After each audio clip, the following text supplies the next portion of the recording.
a complex and demanding domestic situation. But I'm very proud of what we've done. I think it's right. I think it's extremely important for our society that we're able to have a public debate about what should and shouldn't be secret. And this is, this is hardly possible for Julian and Jen. Gives a flavour of what lies in life and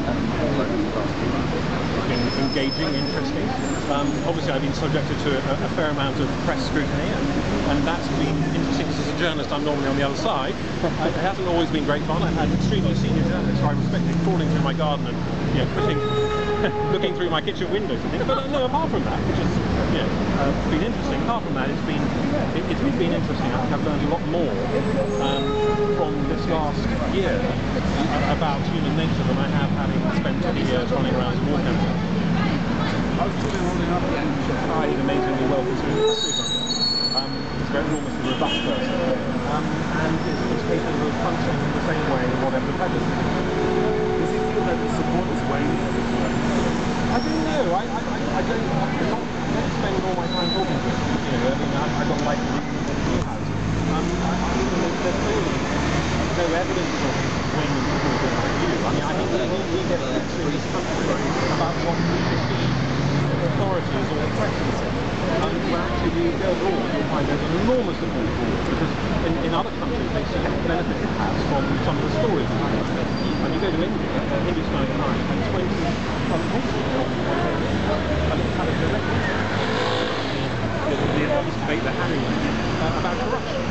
And so we haven't necessarily seen those leaks in this country, and we've had a press, I think, who have instinctively questioned Julian in a way that I think I've referred them to also focused on the work that he does and less on the individual. I don't think that's helpful. What happens when the appeal fails? I understand what happens if the appeal fails. I wouldn't say when. Is that he will then be sent to Sweden. I understand there's a 14-day window. Well, there'll be an arrangement. I don't think it'll be police knocking on my door. It'll be an arrangement where he goes to a police station and will be extradited if indeed he's unable to appeal. And of course, can you buy a 50 million kroner island, I know, for sale in Sweden, should WikiLeaks need to move to Sweden? I could set you up on that date. I haven't got such money, I'm afraid. Okay. I owe the bank too much. Okay.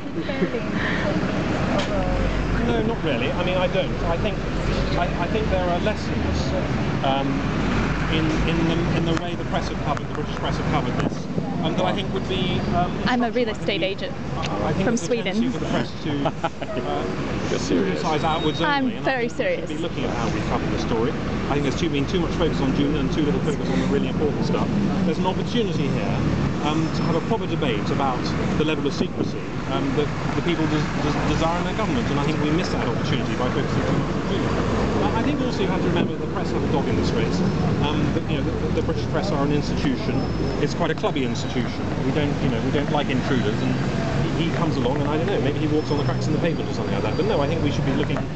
We can learn, I think, by the way we have covered the Julian side.